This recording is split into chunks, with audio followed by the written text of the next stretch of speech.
Ito ang tunagang nangyari. Grand conspiracy. Grand conspiracy.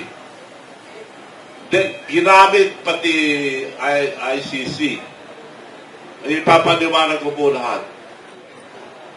So, ngayon, sinabi ko na noon, huwag mong gawin ang ayaw mong gawin sa'yo. Anong ginawa ni BBM? Yung SONA. Pero yon ginawa niya dahil may maglalabas na. At meron naghanda na nanguna na grabe na ang korupsyon. Grabe na korupsyon. Saka naman ang sasabihin mo sino yon. Pero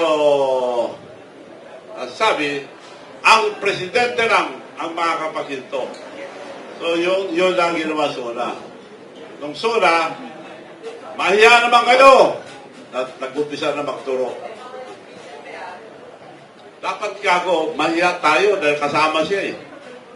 Kasabwat siya. Tatlo lang ang ipaliwanag ko po muna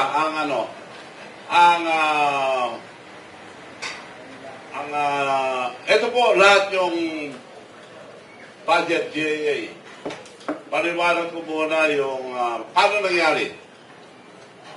Ang unang-una sa budget, National Expenditures of the Philippines, program, National Expenditure Program, yun ang budget ng presidente. Tatawagin doon lahat yung mga departamento, magsabita lahat ng mga kailangan din ng pera, amount of money to be spent. So, hihibayin niya yan. Pero walang tama si Claire Castro.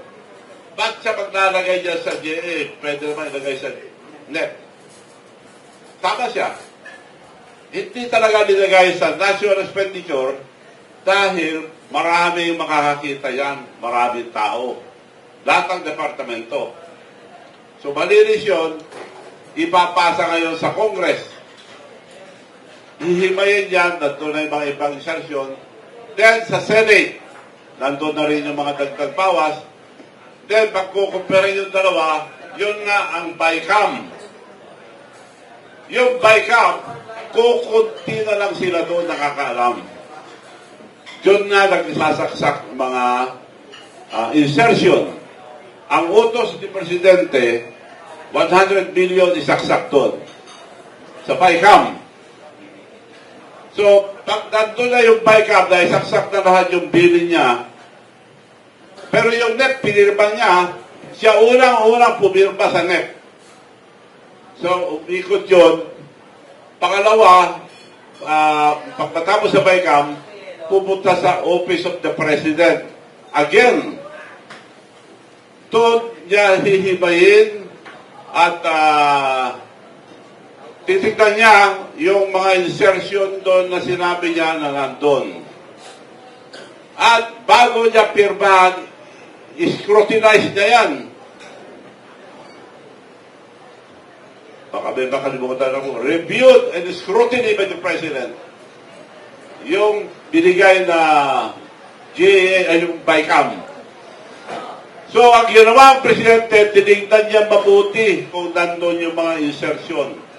Nandun. Ang pinag-insert na 100 billion. Ang tinanggal niya ron dahil sa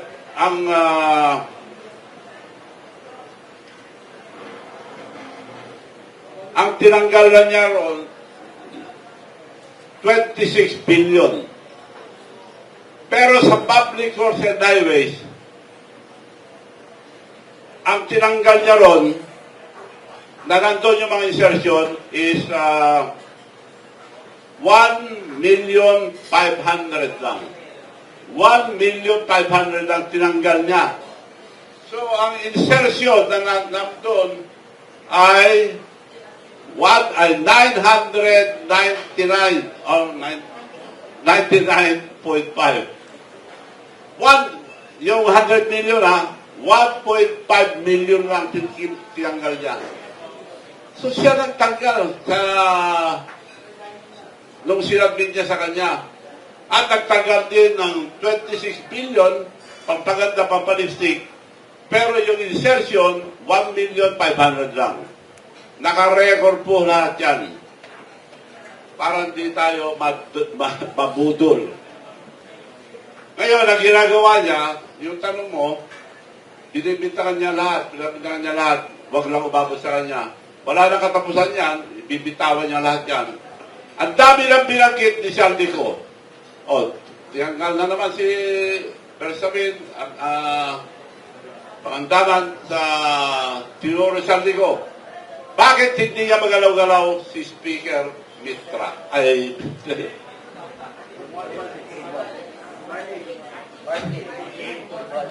Martin Romualdez. Nabalik tuloy ako sa history. So, bakit hindi niya matanggal?